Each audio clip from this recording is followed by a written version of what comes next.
Hello बच्चों, कैसे हैं आप लोग। आशा करता हूं कि आप लोग बहुत अच्छे होंगे और बहुत अच्छी तरह अपनी पढ़ाई कर रहे होंगे।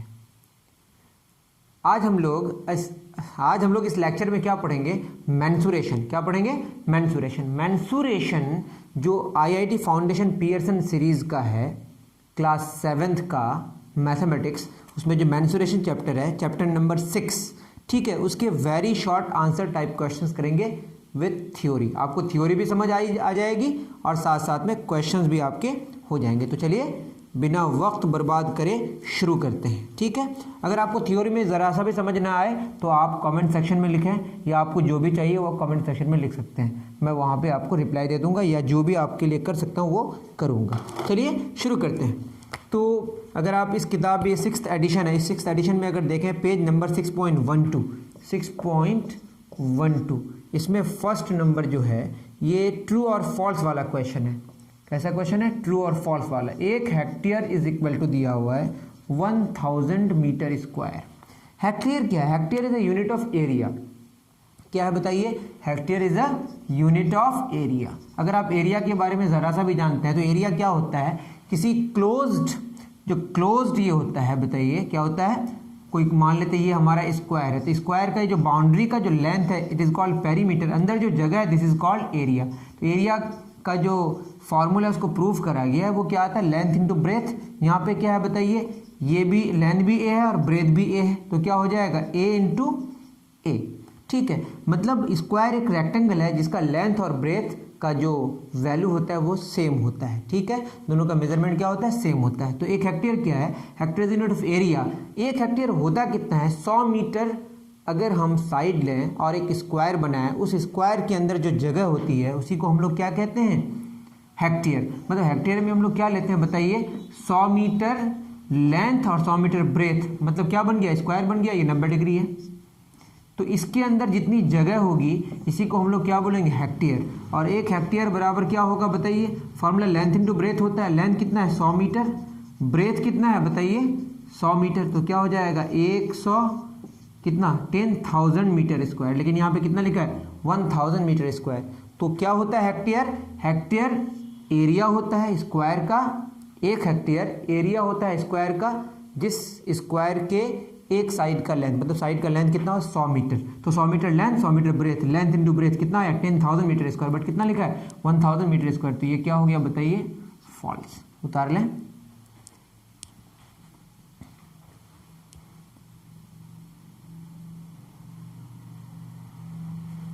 चलिए पहला क्वेश्चन बहुत आसान, इसलिए आप क्या जाना, area of rectangle length into breath. Square में लेंथ और ब्रेथ सेम होता है, ए इंटू ए हो गया।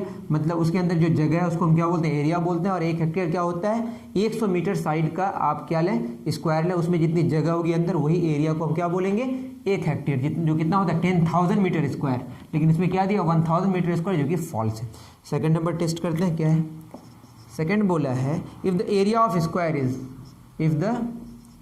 इफ एरिया ऑफ स्क्वायर, यहाँ लिखा हुआ एरिया ऑफ स्क्वायर पूरा मैंने लिखा, ये 36 metre square, then side is 6 metre long, then side is equal to 6 metre. True है कि फॉल्स है, तो इसको देख लेते हैं। एरिया कितना होता है, एरिया 36 मीटर स्क्वायर गिवन है।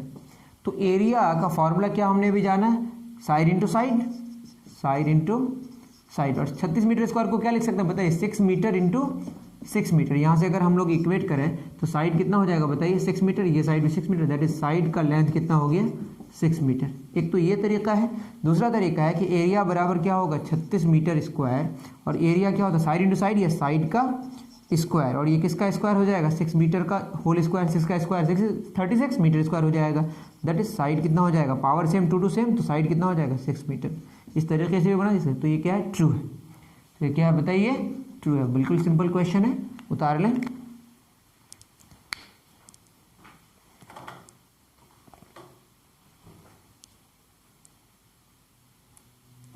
चलिए दूसरा हो गया। तीसरे क्वेश्चन की तरफ आगे बढ़ते हैं। तीसरा क्वेश्चन क्या कह रहा है, तीसरा क्वेश्चन कह रहा है कि the area of a parallelogram is equal to the product of side of the parallelogram and the distance between any two sides. Area किसका, पैरेललोग्राम का, इज इक्वल टू, ये पूरा लिखा हुआ है इस तरह से, product of side of the product of one side of the program, product of the product मतलब इनटू बीच में होगा, इसमें कोई भी एक साइड लेंगे, वन साइड ऑफ एक कोई एक side into distance between into distance between any two sides. ये ट्रू है कि फॉल्स है। तो पैरेललोग्राम क्या होता है, जिनके ऐसा क्वाड्रिलेटरल, जैसे ट्रायंगल में 3 साइड्स होते हैं और क्वाड्रिलेटरल में 4 साइड्स होते हैं, ऐसा क्वाड्रिलेटरल जिनके आमने सामने के साइड्स क्या हों, पैरेलल हों। तो इसमें आप बाद में समझेंगे कि इसका जो एरिया, इसके अंदर जो जगह है उसका फॉर्मूला होता है, जैसे ABCD क्या है हमारा, एक पैरेललोग्राम है। तो ये जो दोनों साइड्स हैं, ये पैरेलल साइड्स, इन दोनों के बीच का जो नॉर्मल डिस्टेंस है, परपेंडिकुलर डिस्टेंस, इसको हम हाइट कहते हैं। जैसे इसको मैंने AD मान लिया, सॉरी AE, ठीक है। अब इसमें जो हमारा फॉर्मूला होगा एरिया का, एरिया ऑफ पैरेललोग्राम, ये होगा DC इंटू इन दोनों के बीच का डिस्टेंस, DC इंटू AE। बात समझ आ रही है। इसी को अगर हम ऐसे बनाएं, मानते हैं कि हमने ABCD और हमने नॉर्मल डिस्टेंस यहाँ पे ड्रॉ किया, तो इसको हमने क्या मान लिया, F मान लेते हैं। अब जो एरिया होगा वो क्या होगा, BC इंटू FC, मतलब उन दोनों जिस साइड को हम ले रहे हैं उसके पैरेलल साइड और एक होगा, उन दोनों के बीच का जो नॉर्मल डिस्टेंस होगा उसको हम हाइट लेंगे। तो क्या होगा, one side of a parallelogram into distance between the parallel side जो जिसके साथ कनेक्टेड है। एनी टू साइड्स नहीं, इन दोनों के बीच का नहीं, कोई दो का हम लेना, ऐसा कोई ज़रूरी, मतलब ज़रूरी है कौन सा लेना, जिस साइड को हम बेस माने और उसका जो पैरेलल साइड है दोनों के बीच का डिस्टेंस लेना, ये ज़रूरी है। Distance between any two sides ये गलत है, तो ये क्या होगा, फॉल्स होगा। ये नहीं समझ आया तो आप किस में लिखेंगे बताइए, कमेंट सेक्शन आपका खुला हुआ है, समझेंगे धीरे धीरे। मतलब कॉरेस्पॉन्डिंग हाइट लेना है, क्या लेना है, कॉरेस्पॉन्डिंग हाइट। तीसरा हो गया, फॉल्स है। चौथा, the length of a diagonal, length of a diagonal of a square is equal to √2 times a side, √2 गुना साइड। ये ट्रू है कि फॉल्स है। तो पहले हम स्क्वायर के बारे में बात कर लें। स्क्वायर क्या होता है, ऐसा क्वाड्रिलेटरल जिनके चारों साइड्स क्या होते हैं, इक्वल होते हैं और चारों एंगल्स भी क्या होते हैं, इक्वल होते हैं। तो 90 90 90 90 तो 60 डिग्री हो जाएगा। तो आपको क्या निकालना है बताइए, आपको इसका डायगोनल निकालना है। तो ये A है, ये A है, ये A है, ये A है, डायगोनल निकालना है। तो यहाँ पे कितना डिग्री, 90 डिग्री। तो आप जानते हैं पाइथागोरस थ्योरम से जो डायगोनल होगा, इसको हमने D मान लिया, ये 90 डिग्री का ऑपोजिट, इसको हाइपोटेन्यूज कहते हैं, वो इन दोनों के स्क्वायर के समेशन के स्क्वायर रूट के बराबर होगा। ए स्क्वायर प्लस ए स्क्वायर का स्क्वायर रूट, स्क्वायर रूट का मतलब पावर हाफ, अगर जानते हो तो 2a स्क्वायर का हाफ, √2 तो हमारा रह गया, ए स्क्वायर का हाफ पावर करेंगे तो ए ही बचेगा, √2 इंटू ए, जो कि सही है। आई थिंक आपको समझ आया होगा अगर आपने पाइथागोरस थ्योरम पढ़ा है तो। ये क्या है बताइए, ट्रू। उतार लें, फिर आगे बढ़ेंगे।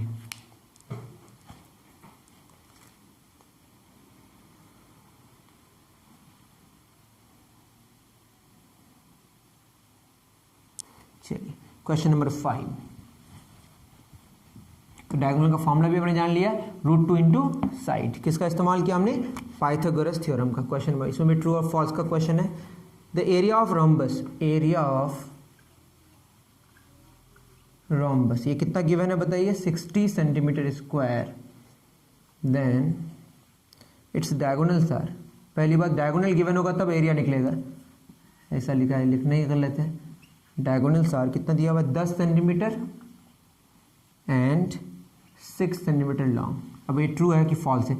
एरिया ऑफ रोम्बस, रोम्बस क्या होता है, जिनके चारों साइड्स इक्वल हो, चारों एंगल्स इक्वल होना ज़रूरी नहीं है, ये ऐसा होता है, चारों साइड्स इक्वल। ये ए एक डायगोनल बड़ा होता है, एक डायगोनल, ये डायगोनल से छोटा होता है। तो एरिया ऑफ रोम्बस का जो फॉर्मूला है वो half into D1 into D2 होता है। तो क्या होगा, D1 क्या होगा बताइए, 10 और D2 कितना, 6, 2 3 अच्छा कितना आया, 30 सेंटीमीटर स्क्वायर। लेकिन कितना लिखा है, 60। तो ये क्या हो जाएगा बताइए, तो आपका एक्सप्लेनेशन होगी, ये हो गया आपका फॉल्स। ठीक है, आपके पास बुक हो तो आप और ज़्यादा बेहतर तरीके से समझ सकते हैं। जो कि बुक होगा तो कैसा क्वेश्चन है, मैं पूरा क्वेश्चन लिखता नहीं हूँ, इसको लिख लें। चलिए क्वेश्चन नंबर 5 हो गया। क्वेश्चन नंबर 6, क्वेश्चन नंबर 6 क्या कह रहा है? 6 कह रहा है if the area of a sector of a circle is 1/6 of a area of the circle then the angle, और इसमें फिल इन द ब्लैंक्स करना है। एरिया ऑफ सेक्टर अभी बताएंगे। ये सेक्टर का मतलब एरिया ऑफ सेक्टर लिखा हुआ है, is of a circle 1/6 of area of circle area of circle. Area of sector है 1/6 of area of circle, then angle of the sector is, then angle of the sector is क्या होगा? अब यहाँ पे ये बात समझें कि सेक्टर होता क्या है। ये जो सर्कल है ना, ये पूरा, इसको हम लोग, इसके अंदर क्या होगा, पूरा एरिया पाई आर स्क्वायर, नहीं जानते तो लिख लें। एरिया ऑफ सर्कल क्या होता है? पाई आर स्क्वायर। आर क्या? रेडियस, सेंटर से किसी भी पॉइंट के बीच का डिस्टेंस, इसका फॉर्मूला पाई आर स्क्वायर होता है। मान लेते हैं कि ये थीटा है, ये एंगल कितना है? एंगल आप कुछ भी ले सकते हैं, एंगल हम एक्स लिख लेते हैं। ये कितना एंगल एक्स है, तो ये कितना हो, ये छोटा सा, इसको ये जो जगह लेगा इसको बोलेंगे सेक्टर। क्या बोलेंगे इसको? सेक्टर। तो एरिया ऑफ सेक्टर टोटल कितना है? 360 डिग्री। 360 डिग्री पूरा अगर घूमते तो कितना होता है? 360 डिग्री। तो 360 डिग्री में जो एरिया है वो कितना है? पाई आर स्क्वायर। तो 1 डिग्री में कितना होगा बोलिए? पाई आर स्क्वायर बटे 360 डिग्री। मतलब पूरा 360 डिग्री घूमने से कितना जगह लेगा? पाई आर स्क्वायर। तो 1 डिग्री में कितना लेगा? पाई आर स्क्वायर बटे 360 डिग्री। तो कितना में लेना है बताइए? 60 डिग्री में कितना हो जाएगा? पाई आर स्क्वायर बटे 360 डिग्री इंटू 60 डिग्री। इसी को बोलते हैं एरिया ऑफ सेक्टर। ठीक है, 0 0 कैंसिल, 6 6 के 36। ये क्या हो गया? 1/6 इंटू पाई आर स्क्वायर। और पाई आर स्क्वायर क्या है? एरिया ऑफ सर्कल है। तो 60 डिग्री मतलब देखिए 60 डिग्री कितनी बार? 6 बार। 60 60 60 60 60 60। तो 6 बार अगर 60 डिग्री होगा तब हमारा 360 डिग्री होगा। और 360 डिग्री में पाई आर स्क्वायर, तो 60 डिग्री क्या होगा? 1/6 ऑफ पाई आर स्क्वायर, जो कि सही है। ठीक है ना, तो आंसर सही है। सॉरी, कितना डिग्री होगा बताइए? 60 डिग्री। मैंने वैसे 60 डिग्री के लिए निकाल दिया, इस तरह से निकाल दिया। तो अगर हम बात करें 1/6 ऑफ पाई आर स्क्वायर, हमको निकालना कुछ और था वैसे। देखिए 1/6 पाई आर स्क्वायर में कितना एंगल होगा? तो हमें पता है कि पाई आर स्क्वायर में कितना है बताइए? 360 डिग्री। ऐसे निकालना है वैसे। तो एक में कितना होगा? 360 डिग्री बटे पाई आर स्क्वायर। तो कितना में निकालना है? 1/6 पाई आर स्क्वायर में। तो क्या होगा? 360 डिग्री बटे pi r square into 1/6 pi r square. ये कैंसिल हो गया। 6 जगह 36, कितना आएगा? 60 डिग्री। मैं ट्रू फॉल्स समझ के कर रहा था, बट ऐसे निकलेगा। कितना आएगा आंसर? 60 डिग्री। सेक्टर आप समझ गए होंगे, उतार लें। ये होगा आपका माइनर सेक्टर और ये पूरा क्या होगा? मेजर सेक्टर, जो कि 360 डिग्री माइनस करके निकलेगा।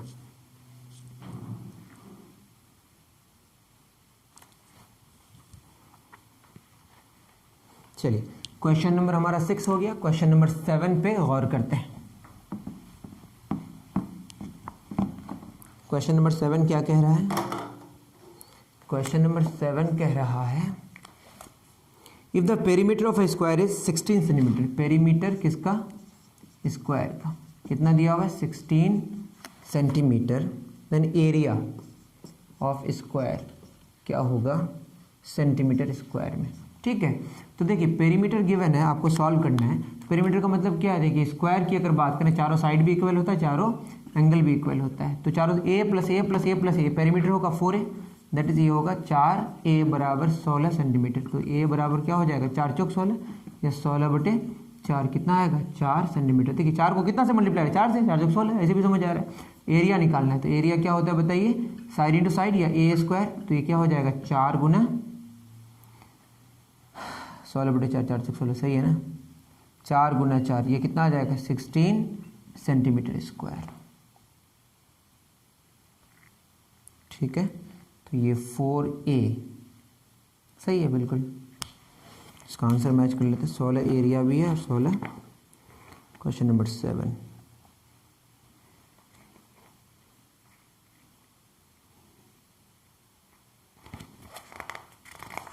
क्वेश्चन नंबर 7 का आंसर है 16, सही है। तो ये एक स्पेशल केस हो गया जिसमें पेरीमीटर भी 16 आया और एरिया भी 16 आया। उतार लें। चलिए क्वेश्चन नंबर 7 हो गया। Question number 8। क्वेश्चन नंबर 8 क्या कह रहा है? क्वेश्चन 8 कह रहा है कि if the length and breadth of a rectangle are 12 centimetre 5 centimetre. तो क्वेश्चन में बोला है लेंथ कितना सेंटीमीटर? 12 सेंटीमीटर। ब्रेथ कितना? 5 centimetre. Then length of the diagonal कितना होगा सेंटीमीटर में। ठीक है, अब बताइए इसका सॉल्यूशन कैसे होगा। पहले आप क्या बना लें, एक रेक्टेंगल बना लें। रेक्टेंगल में चारों एंगल्स क्या होते हैं, 90 डिग्री क्या होता है। लेंथ कितना गिवन है 12 सेंटीमीटर और ब्रेथ कितना है 12 सेंटीमीटर। तो आपको क्या निकालना है डायगोनल। ये 12 है तो ये भी क्या होगा 12 होगा। फिर यहाँ देखिए आपको डायगोनल ही ना चाहिए, डायगोनल क्या होगा, ये आपका 5 और ये 12। पाइथागोरस थ्योरम बताइए, 12 स्क्वायर प्लस 5 स्क्वायर का स्क्वायर रूट। 12 स्क्वायर कितना 144, 5 स्क्वायर 25, तो ये कितना होगा 169। तो 13 का स्क्वायर कितना होता है 169, तो 169 का स्क्वायर रूट कितना आएगा 13, दैट इज ये आएगा 13 सेंटीमीटर। तो आंसर क्या होगा 13 सेंटीमीटर। आई थिंक आपको समझ आया होगा। इसके लिए आपको पाइथागोरस समझना पड़ेगा। अगर नहीं जानते हैं तो कमेंट सेक्शन में लिखें, उसके लिए आपके लिए 7th क्लास के स्टैंडर्ड के लिए किस तरह से समझाना है वो मैं समझा दूंगा। ठीक, उतार लें।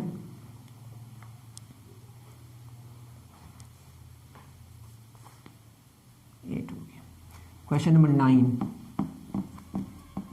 क्वेश्चन नंबर 9 क्या कह रहा है, 9 कह रहा है कि the area of circle of radius 7 centimetre. Radius कितना दिया हुआ है 7 सेंटीमीटर। तो एरिया किसका मांगा है, सर्कल का क्या होगा। तो एरिया ऑफ सर्कल का फॉर्मूला क्या अभी जाना हम लोगों ने, पाई आर स्क्वायर। ये पाई एक बहुत ही बड़ी चीज़ है, इसको समझने के लिए आपको पाई पे एक मैं लेक्चर दिया हूँ, वो आप देख सकते हैं। तो पाई का वैल्यू 22/7 अप्रॉक्स होता है। पाई का वैल्यू 22/7 होता नहीं है, ये अप्रॉक्स होता है। इसमें बहुत कहानी है। 22/7 रेशनल नंबर है, पाई इरेशनल नंबर है। तो इसके बारे में बाद में आप डिस्कशन कर लीजिएगा या आप देख लीजिएगा मेरा वीडियो। पाई कितना है 22/7, रेडियस कितना है 7 गुना 7, 7 7 कैंसिल हो गया, 22 154 सेंटीमीटर स्क्वायर। जो वैल्यू आता है वो अप्रॉक्स आता है। ठीक है, उतार लें, क्योंकि पाई का एग्जैक्ट वैल्यू कुछ और होता है, वो डिस्कशन करने में अभी नहीं कर सकते, डिस्कशन करना मुश्किल है, समझ जाइए। 9 हो गया। Question number 10। क्वेश्चन नंबर 10 क्या कह रहा है, क्वेश्चन नंबर 10 कह रहा है the area of circle of radius 7। 10 तो हो गया, ओहो 9 में ये था। इससे पहले जो मैंने क्वेश्चन कराया वो 9 में नहीं था, वो 10 में था। अभी हम 11 कर लेते हैं, 9 छूट गया हमारा। 11, if the volume of a cube is, volume of cube कितना दिया 727 सेंटीमीटर क्यूब। तो क्वेश्चन में बोला है length of its edge length क्या होगा।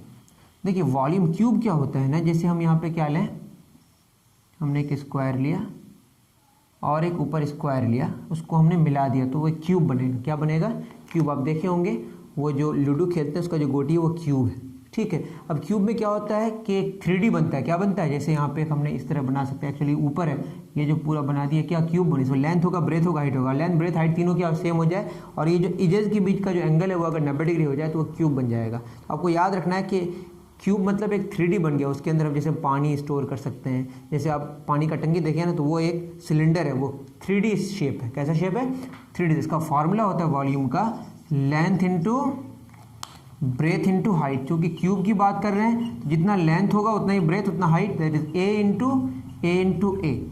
और वॉल्यूम कितना गिवन है, ये वॉल्यूम का फॉर्मूला हो गया। याद रखें किसका, क्यूब का वॉल्यूम का फॉर्मूला, दैट इज वॉल्यूम है गिवन आपका 27 सेंटीमीटर क्यूब। और वॉल्यूम क्या होता है ए इंटू ए। और 27 क्या ले सकते हैं 3 सेंटीमीटर गुना 3 सेंटीमीटर गुना 3 सेंटीमीटर। तो क्या हो जाएगा, एक साइड आ गया आपका 3 सेंटीमीटर। या अभी जो हमने बताया वॉल्यूम हो गया 27 सेंटीमीटर क्यूब। वॉल्यूम को लिख सकते हैं ए क्यूब बराबर क्या होगा 3 सेंटीमीटर का होल क्यूब, दैट इज क्या आएगा ये 3 सेंटीमीटर। आंसर आई थिंक ये समझ आया होगा। वॉल्यूम ऑफ क्यूबॉइड होता है length into breath into height, और लेंथ और ब्रेथ और हाइट तीनों सेम हो जाए तो क्या हो जाएगा क्यूब। उतार लें इसको।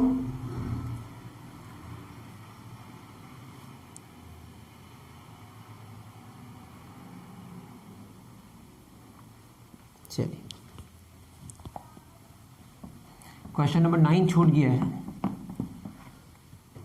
क्वेश्चन नंबर 9 में बोला है कि in a quadrilateral the length of the altitudes drawn on to a diagonal is 9। देखिए कोई भी आप अगर एक ये आपका क्या है ये मैंने कोई भी क्वाड्रिलेटरल है, क्वाड्रिलेटरल में अगर एक डायगोनल हम ड्रॉ करें तो इसको 2 हम ट्रायंगल्स में बांट सकते हैं। तो ये डायगोनल इसका लेंथ d है और मानते हैं यहाँ पे हमने क्या अल्टीट्यूड ड्रॉ किया, ये एंगल 90 डिग्री बनाया।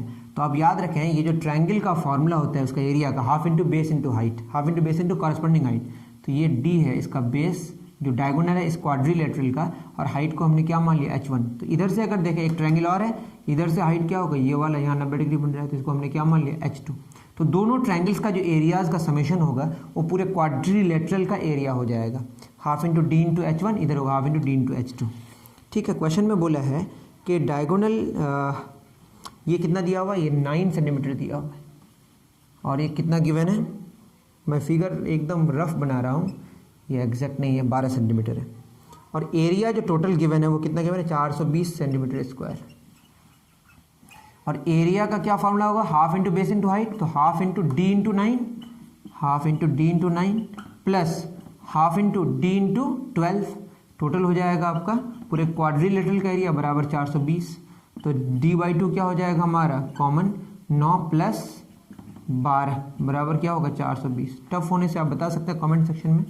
d/2 इंटू 9 12 कितना 21 बराबर 420, दैट इज d बराबर 420। 2 डिवाइडेड है इधर मल्टीप्लाई हो जाएगा, 21 मल्टीप्लाइड इधर डिवाइड हो जाएगा, 21 दूना 42 0, तो d आया आपका 40 सेंटीमीटर। दैट इज डायगोनल का लेंथ कितना हो गया 40 सेंटीमीटर। कॉपी कर लें।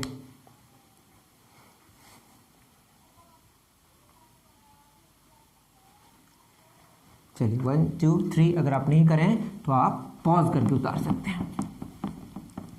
9 हो गया। क्वेश्चन नंबर 10 क्या कह रहा है, फिर 9 दो, ये 12 अब सीधे, चूँकि हो गया आगे वाला 12।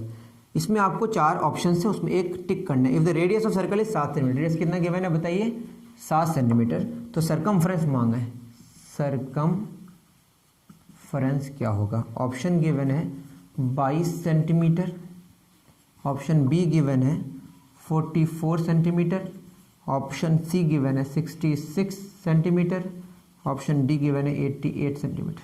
तो बताइए सरकमफ्रेंस का फॉर्मूला होता है, अगर आप नहीं जानते जान लें, ये आपका सर्कल है, इसका रेडियस r है, इसका जो सरकमफ्रेंस का फॉर्मूला होता है 2πr। ठीक है, 2 इंटू पाई का वैल्यू अप्रॉक्स 22/7, रेडियस कितना 7, 7 7 कैंसिल, कितना होगा, सरकमफ्रेंस है सेंटीमीटर में ही आंसर आएगा। ठीक है, 44 सेंटीमीटर इसका आंसर है। तो आपको सरकमफ्रेंस ऑफ सर्कल का फॉर्मूला भी याद रख लेना, क्या होता है 2πr। ये था क्वेश्चन नंबर 12। चलिए क्वेश्चन नंबर 12 हो गया। क्वेश्चन नंबर 13 पे डिस्कशन करते हैं।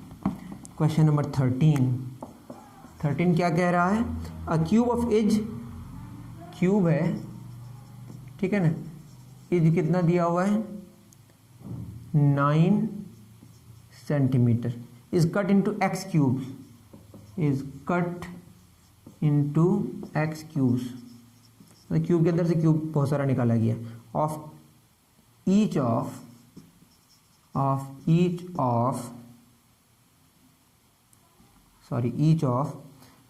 3 सेंटीमीटर एज। ठीक है, तो x का वैल्यू क्या होगा, ऑप्शन गिवन है 54, option B 9, option C 27, option D 81। तो देखते हैं, देखिए वॉल्यूम्स, जितना सारा वॉल्यूम सब मिलके होगा ना वो नया वाला वॉल्यूम, तो छोटे छोटे मान लेते हैं कि n मतलब एक्स क्यूब्स हम निकाले, तो लिखा हुआ है, तो एक्स क्यूब निकाला है तो क्या हो जाएगा, इसका कितना वॉल्यूम होगा, वॉल्यूम ऑफ बड़ा वाला बटे वॉल्यूम ऑफ ईच छोटा वाला। ठीक है, ये कितना हो जाएगा 9 इंटू 9 बटे क्या होगा 3 इंटू 3 3 3 9 कैंसिल हो जाएगा, 3 3 9 कितना हो जाएगा 27। तो आंसर क्या होगा आपको 27। तो ये आप समझ सकते हैं, इसको समझने के लिए आप यूँ कर सकते हैं, कैसे क्या करेंगे, देखिए 3 गुना 3 गुना 3 मतलब 3 गुना 3 गुना 3 कितना होगा इसका वॉल्यूम 27। तो 27 में कितना क्यूब, एक क्यूब, तो एक अगर होता तो कितना होता 1/27, तो कितना सारा है 9 इंटू 9 इंटू 9, 9 इंटू 9 इंटू 9 में कितना होगा 1/27 गुना 9 इंटू 9 इंटू 9। तो आपका आंसर यही होगा 9 तिया 27, 3 तिया 9, 9 तिया 27, यही आंसर आएगा। ठीक है, आई थिंक आपको नहीं समझ आया तो कमेंट सेक्शन में लिखें, टफ लगेगा तो आपको। ठीक है, चलिए क्वेश्चन नंबर 13 हो गया हमारा। क्वेश्चन नंबर 14, क्वेश्चन नंबर 14 क्या कह रहा है, ये कह रहा है if the base of triangle is 5 centimetre, base है किसका ऑफ ट्रायंगल इज 5 सेंटीमीटर, ठीक है ना। And it's area is, area given है कितना 20 सेंटीमीटर स्क्वायर। देन हाइट क्या होगा, ऑप्शन गिवन है आपका 8 centimetre, option B 9 centimetre, option C 10 centimetre, option D 12 centimetre, ठीक है। अब बताइए बेस और हाइट जो है ना वो क्या है, कॉरेस्पॉन्डिंग, मतलब एक रिलेटिव बात है। रिलेटिव कैसा, जैसे मैं बात करूं, मान लेते ये ट्रायंगल है, ये इसका बेस है, इसका ऑपोजिट वर्टेक्स है, ये जो एंगल इसको हाइट कहेंगे। मतलब जिसको आप बेस मानते हैं उसको ऑपोजिट वर्टेक्स से मिलाएंगे, वो जो नॉर्मल डिस्टेंस होगा that is called height. Clear है। तो बताइए इसमें बेस कितना गिवन है 5 सेंटीमीटर, इसको हम बेस मान लिए अभी।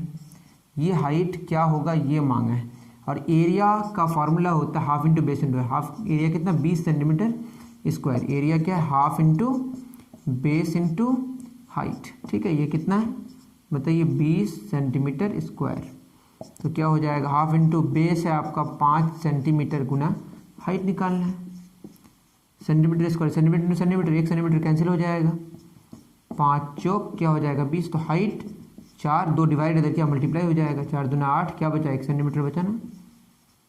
तो हाइट कितना सेंटीमीटर हो गया 8 सेंटीमीटर। ये सब मैं इस सेंटीमीटर को हटा के भी कर सकता हूँ, कैंसिल तो होगा ही, बट आपको दिखाने के लिए बताया कि हाइट सेंटीमीटर में आया। उतार लें, चलिए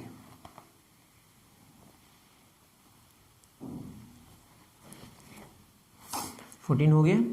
क्वेश्चन नंबर 15, 17 नंबर तक है, उसके बाद फिर हम लोग छोड़ देंगे आज का क्लास, मतलब आज का क्लास खत्म हो जाएगा। If the angle of sector, angle of sector is equal to 30 degree, ठीक। And the radius of sector is, R कितना दिया हुआ है, ये दिया 21, लेंथ ऑफ आर्क मांगा है। अब ये क्या है समझने की कोशिश करते हैं। ऑप्शन गिवन है 9, बी 11, सी 10, डी 13 सेंटीमीटर, ठीक है। अब बताइए सेक्टर कितना दिया हुआ है, मैं बताया ना कि सर्कल है और ये सेक्टर, ये एंगल कितना दिया हुआ है 30 डिग्री, रेडियस कितना गिवन है 21 सेंटीमीटर, ठीक है। ये मांगा है, ये जो है ना आर्क का लेंथ इसको बोलते हैं, ये क्या होगा ये मांगा है, ठीक है।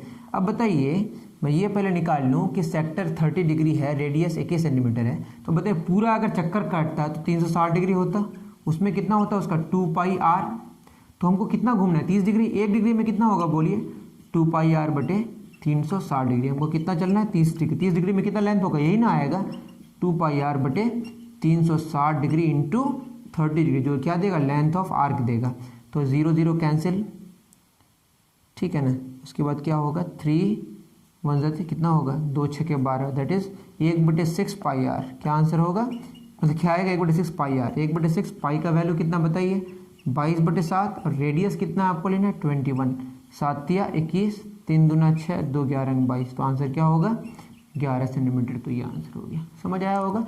360 डिग्री में 2 पाई आर, तो 1 डिग्री में इतना हुआ, 30 डिग्री में इतना हुआ, उसके बाद उसका वैल्यू निकाल लिए, उसी को हम उसको क्या लेंथ ऑफ आर्क, जो सेक्टर में जो हमारा ये लेंथ आया ये इसको लेंथ ऑफ आर्क कहेंगे, ठीक है। उतार लें, 1 2 3 इजी क्वेश्चन है। मैं कभी very short answer type question में वीडियो नहीं बनाया हूँ। अगर आपको और भी किसी चैप्टर का चाहिए तो आप बताइएगा। Find the perimeter of square, क्या चाहिए स्क्वायर का पेरीमीटर चाहिए। एरिया गिवन है 225 मीटर स्क्वायर, ऑप्शंस गिवन है 15 मीटर। बहुत ही आसान क्वेश्चन है सब, अगर आपको आता है तो स्किप कर दें। 60 metre, 225 metre, option D 100 metre. क्या चाहिए पेरीमीटर। एरिया गिवन है, एरिया का फॉर्मूला क्या होता है बताइए, साइड इंटू साइड बराबर क्या होगा 225 कितना होगा 15 गुना 15, तो कितना हो जाएगा एक साइड कितना आ गया 15 मीटर। अब पेरीमीटर चाहिए, तो पेरीमीटर का formula side plus side plus side plus side, 4 side 4 गुना साइड, तो 4 गुना क्या हो जाएगा 15, दैट इज 60 मीटर। तो आंसर क्या होगा 60। बहुत इजी क्वेश्चन था, उतार लें। ये क्वेश्चन नंबर 16 हो गया, लास्ट क्वेश्चन, और हम लोग आज का क्लास खत्म करेंगे। फिर मिलेंगे नेक्स्ट वीडियो में। क्वेश्चन नंबर 17 क्या, area of parallelogram, area of parallelogram कितना गिवन है, 50 सेंटीमीटर स्क्वायर। ठीक है, बेस क्या है 10 सेंटीमीटर, इससे 20 बेस का कॉरस्पॉन्डिंग हाइट मांगा है, क्योंकि अलग अलग बेस का अलग अलग हाइट होता है। ये कितना है मांगा है, option A 10 centimetre, option B 15 centimetre, option C 5 centimetre, option D 50 centimetre. ठीक है, तो जिस बेस के बारे में डिस्कशन कर रहे हैं, जैसे मैंने अभी बताया था ना, ये आपका पैरेललोग्राम है, इसको अगर बेस माने तो ये इसकी हाइट हो जाएगी। ठीक है, तो एरिया का फॉर्मूला होता है बेस इंटू हाइट, और अगर हम ट्रायंगल की बात करें तो half into base into height होता है, बराबर कितना गिवन है 50। तो बेस कितना है 10, कॉरस्पॉन्डिंग हाइट निकालना है 50, तो हाइट बराबर क्या हो जाएगा 10 5 50, मतलब 50/10 कितना आएगा 5 सेंटीमीटर। ये था आंसर। तो मुझे लगता है कि बहुत ही आसान लेक्चर लगा होगा। जिस क्वेश्चन को आपको लगा होगा टफ है, आपको लगता है कि इस पर एक्सप्लेन करने की ज़रूरत है, तो आप कमेंट सेक्शन में लिखें। आप मुझे व्हाट्सअप भी कर सकते हैं, व्हाट्सअप का नंबर डिस्क्रिप्शन में गिवन है। और आपको कुछ मदद चाहिए, कुछ भी चाहिए, या आपको कोई चैप्टर समझना है, किसी चैप्टर पर वीडियो बनाना है, कुछ भी करना है, तो आप कमेंट सेक्शन में ज़रूर लिखें। मैं वहाँ पर रिप्लाई करूँगा और उस चैप्टर पर वीडियो बनाने की ज़रूर कोशिश करूँगा, या उस टॉपिक पर वीडियो बनाने की ज़रूर कोशिश करूँगा, जिससे आपको क्या मिले, हेल्प मिले। ठीक है, मैं पूरी कोशिश करूंगा कि जितने सारे लोग आप जो चाहते हो उस टॉपिक पर काम करने की कोशिश करूं। ठीक है, एकदम करूंगा ही ये ज़रूरी नहीं है, but I will try my best. Okay, अभी के लिए इतना ही, दीजिए इजाज़त। Thank you very much.